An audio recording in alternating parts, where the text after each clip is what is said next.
In the Igbo village of Umuofia, greatness was not handed down, it was earned. Some men lived in the shadow of weakness, while others carved their names into history through strength and determination. This is where our story begins.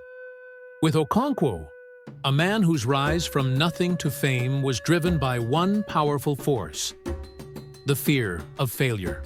Okonkwo first won the admiration of his people as a young man. His fame spread after a single moment that the entire clan remembered: the day he wrestled Amalinse the cat. Amalinse was feared across the villages. For 7 long years, no one had been able to throw him down. But Okonkwo, with speed, power, and sheer will, brought him to the ground. That victory turned him into a hero, his name echoing across Umuofia. Yet wrestling was only the beginning. Okonkwo built his life through relentless hard work. In Igbo society, the crop that defined a man was yam, the king of crops. Yams were not just food, they symbolized wealth, success, and responsibility. Men measured their worth by the size of their barns. Okonkwo, through determination, filled his barns with yams, despite having started with nothing.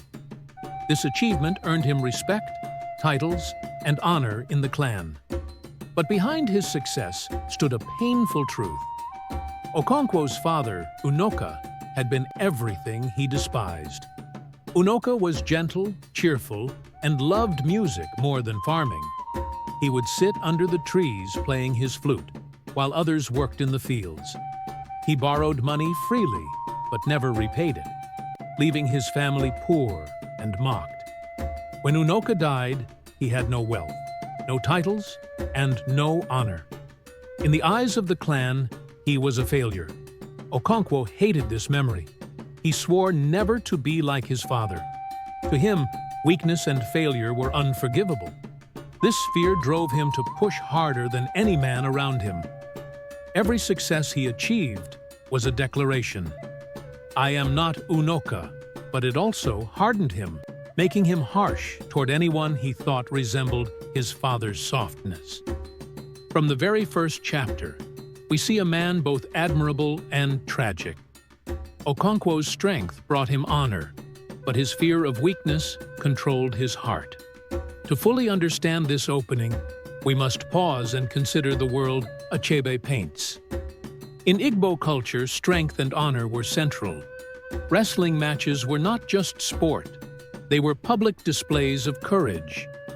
Farming, especially yam cultivation, was more than labor. It was a symbol of manhood.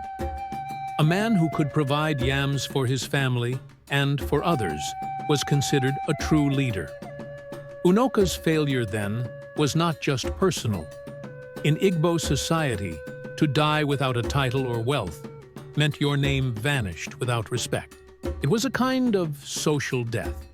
For Okonkwo, this was the greatest shame imaginable, and it shaped every choice he made.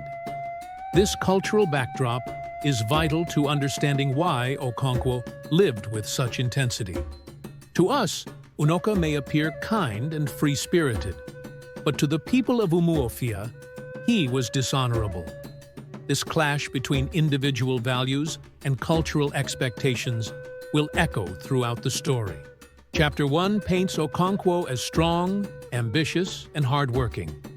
He is celebrated as a hero of the clan, but Achebe also plants the seeds of his flaws. Okonkwo's hatred of weakness makes him harsh and inflexible. His entire identity is built in opposition to his father, which means his choices are driven more by fear than freedom. Unoka, on the other hand, though labeled a failure, represents a gentleness and artistry that Okonkwo lacks.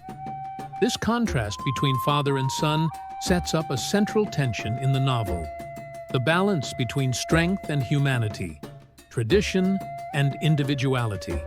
From the very beginning, Achebe invites us to reflect on success and failure.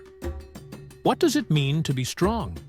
Is Okonkwo truly free, or is he enslaved by his fear of becoming like his father? These are questions that ripple through the story, reminding us that strength when driven by fear, can become a weakness of its own.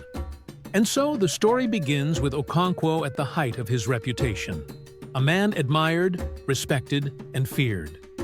But as we turn to the next chapter, we will see how this strength is tested when the village of Umuofia calls on him to act in a time of conflict. Okonkwo's journey is only just beginning.